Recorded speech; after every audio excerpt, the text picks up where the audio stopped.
Hi hello friends, welcome to Deepa kitchen. ಇವತ್ತು healthy ಆಗಿರುವಂಥ breakfast recipe ನಿಮ್ಮ ಜೊತೆ ಶೇರ್ ಮಾಡತ್ತೀನಿ ನೋಡ್ರಿ. ಇದು ಅಂತೂ ಬಿ ಪಿ ಶುಗರ್ ಇದ್ದವ್ರಿಗಂತೂ ಪರ್ಫೆಕ್ಟ್ ಆದಂಥ ಬ್ರೇಕ್ಫಾಸ್ಟ್ ಅಂತಲೇ ಹೇಳ್ಬೋದು ನೋಡ್ರಿ. ಬರೀ ಹೆಲ್ದಿ ರೆಸಿಪಿ ಮಾಡೋದು ಹೆಂಗೆ ಅಂತೇಳಿ ಇವತ್ತಿನ ವಿಡಿಯೋದಾಗ ನೋಡಿ ಬಂದ್ರಿ. ಇಲ್ಲಿ ನೋಡ್ರಿ 1 ಕಪ್ ಆಗೋಷ್ಟು ನಾನು ರಾಗಿ ಹಾಕೊಳತ್ತೀನಿ ರೀ. ರಾಗಿ ಅಂತೂ ನಮ್ಮ ಆರೋಗ್ಯಕ್ಕೆ ಭಾಳ ಒಳ್ಳೇದೈತ್ರಿ. ಅದರಂತೆಯೇ 1 ಕಪ್ ಆಗೋಷ್ಟು ಹೆಸರು ಬೇಳೆ ಕೂಡ ಹಾಕ್ಕೊಂಡಿನಿ ನೋಡ್ರಿ. ಇದನ್ನೇನು ಮಾಡೋಮ್ರಿ, ಸ್ವಚ್ಛಗೆ ತೊಳಿಬೇಕಾಗತ್ರಿ. 2ರಿಂದ 3 ಸರ್ತಿ ತೊಳ್ಕೊಬೇಕ್ರಿ. ಇದನ್ನ ತೊಳೆದಾಗ ನೆಕ್ಸ್ಟ್ ಸ್ವಚ್ಛ ನೀರು ಹಾಕಿ 5ರಿಂದ 6 ಅವರ್ ನೆನ್ಸಿಡುಮಂತ್ರಿ ಇದನ್ನ. ಇವಾಗ ನೀವು ನೋಡ್ತಾ ಇರ್ಬೋದ್ರಿ, ರಾಗಿ ಅಲ್ಲಿ ಹೆಸರು ಅಲ್ಲಿ ಯಾವ ರೀತಿ ಸಾಫ್ಟ್ ಆಗಿ ನೆಂದವ ಅಂತೇಳಿ. ಅಂದ್ರೆ ಡಬಲ್ ಸೈಜ್ ಆಗಿರ್ತಾವ್ರಿ ಇವು. ಇವಾಗ ಇದನ್ನ ಮಿಕ್ಸಿ ಜಾರ್ ಒಳಗೆ ಹಾಕೊಂಡು ರುಬ್ಕೊಂಡ್ ಬರುಮಂತ್ರಿ. ಜಾಸ್ತಿ ತೆಳು ಏನ್ ರುಬ್ಬಕ್ ಹೋಗ್ಬಾರ್ದ್ರಿ. ಇದನ್ನ ಸ್ವಲ್ಪ ನೀರ್ ಹಾಕೊಂಡು ಸ್ವಲ್ಪ ಈ ತರ ನೋಡ್ರಿ, ಸ್ವಲ್ಪ ದೋಸೆ ಹಿಟ್ಟಿಗಿಂತ ಗಟ್ಟಿಯಾಗಿ ರುಬ್ಕೋಬೇಕ್ರಿ. ಇವಾಗ ರುಬ್ಕೊಂಡಿರುವಂತ ಹಿಟ್ಟನ್ನ ನಾವೇನು ಒಂದ್ ಬೊಗೋನಿ ಒಳಗ್ ಹಾಕಿ 5ರಿಂದ 6 ಅವರ್ ನೆನ್ಸ್ಕೋಬೇಕ್ರಿ. ಇಲ್ಲಾಂದ್ರ ಓವರ್ ನೈಟ್ ಬಿಟ್ರುನು ನಡಿತೈತಿ ನೋಡ್ರಿ. ಇಲ್ಲಿ ನೋಡ್ತಾ ಇರ್ಬೋದ್ರಿ ಹಿಟ್ಟು ಯಾವ ರೀತಿ ಉಬ್ಬೈತಿ ಅಂತ ಹೇಳಿ. ಇವಾಗ ರುಚಿಗೆ ತಕ್ಕಷ್ಟು ಉಪ್ಪು ಹಾಕೊಂಡು ಇದನ್ನ ಮಿಕ್ಸ್ ಮಾಡ್ಕೊಳ್ಳುಮಂತ್ರಿ.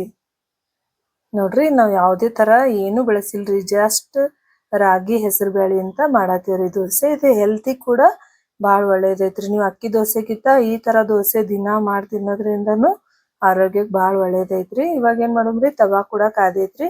ಸ್ವಲ್ಪ ಎಣ್ಣೆ ಹಚ್ಕೊಂಡು ಇವಾಗ ಏನ್ ಮಾಡುಮ್ರಿ, ದೋಸೆ ಹಾಕೊಳ್ಳುಮಂತ್ರಿ. ನೀವು ಬೇಕಂದ್ರ ಫುಲ್ ತೆಳುವಾಗಿ ಹಾಕೊಂಡ್ರು ಬರ್ತೈತ್ರಿ, ಅಥವಾ ದಪ್ಪ ಸೆಟ್ ದೋಸೆ ತರ ಹಾಕೊಂಡ್ರು ಬರ್ತೈತಿ ನೋಡ್ರಿ. ಇದನ್ನ ಏನ್ ಮಾಡ್ಬೇಕ್ರಿ, 2 ಸೈಡ್ ಚಂದಗೆ ಬೇಯಿಸ್ಕೋಬೇಕ್ರಿ. ಸ್ವಲ್ಪ ಎಣ್ಣೆ ಹಾಕೋಬೇಕ್ರಿ. ಎಣ್ಣೆ ಹಾಕೊಂಡು 2 ಸೈಡ್ ಚಂದಗೆ ಬೇಯಿಸ್ಕೋಬೇಕ್ರಿ. ಈ ತರ ಹೆಲ್ದಿ ಬ್ರೇಕ್ಫಾಸ್ಟ್ ಬೆಳಿಗ್ಗೆ ಮಾಡ್ಕೊಟ್ರ ಸಣ್ಣವ್ರು ಹಿಡ್ಕೊಂಡು ದೊಡ್ಡವ್ರ ತನ ಎಲ್ಲರಿಗೂ ಇಷ್ಟ ಆಗುತ್ತೆ ನೋಡ್ರಿ. ನೀವು ನೋಡ್ತಾ ಇರ್ಬೋದ್ರಿ ಎಷ್ಟು ಕ್ರಿಸ್ಪಿನೆಸ್ ಬಂದೈತೆ ಅಂತ ಹೇಳಿ ದೋಸೆಕ್ಕ. ಇದೇ ರೀತಿ ಈಜಿ ರೆಸಿಪಿಗೆ ನಿಮಗೆ ಬೇಕಾಗಿತ್ತಂದ್ರೆ ನನ್ನ ಚಾನಲ್ ಸಬ್ಸ್ಕ್ರೈಬ್ ಮಾಡ್ರಿ. ಹಂಗೆ ಇಷ್ಟ ಆದ್ರೆ ಲೈಕ್ ಮಾಡ್ರಿ, ಶೇರ್ ಮಾಡ್ರಿ. ಇದೇ ರೀತಿ ನೀವು ಕೂಡ ಹೆಲ್ದಿ ಆಗಿರುವಂತ ರೆಸಿಪಿನ ಮನ್ಯಾಗ ಟ್ರೈ ಮಾಡ್ರಿ. ನೋಡ್ತಾ ಇರ್ಬೋದ್ರಿ ಎಷ್ಟು ಮಸ್ತಾಗಿ ರೆಡಿ ಐತೆ ಅಂತ ಹೇಳಿ. ಇವಾಗ ನೋಡ್ರಿ 2 ತರದ ದೋಸೆ ನಿಮ್ಗ ಸಾಫ್ಟ್ ದೋಸೆನೂ ಹಾಕಿ ತೋರ್ಸಿನ್ರಿ, ಹಂಗೆ ಕ್ರಿಸ್ಪಿ ದೋಸೆನೂ ಹಾಕಿ ತೋರ್ಸಿನ್ರಿ. ನಿಮ್ಗೆ ಯಾವ ರೀತಿ ಇಷ್ಟ ಆಗುತ್ತೋ ಆ ತರ ನೀವು ದೋಸೆ ಹಾಕೊಂಡು ತಿನ್ಬೋದ್ರಿ. ಇದು ಟೇಸ್ಟ್ ಕೂಡ ಸೂಪರ್ ಆಗಿರ್ತೈತಿ ನೋಡ್ರಿ. ನೆಕ್ಸ್ಟ್ ವಿಡಿಯೋದಾಗ ಸಿಗುಮಂತ್ರಿ. ಇಷ್ಟ ಆದ್ರೆ ಮರಿಲಾರದೆ ಸಬ್ಸ್ಕ್ರೈಬ್ ಮಾಡ್ರಿ.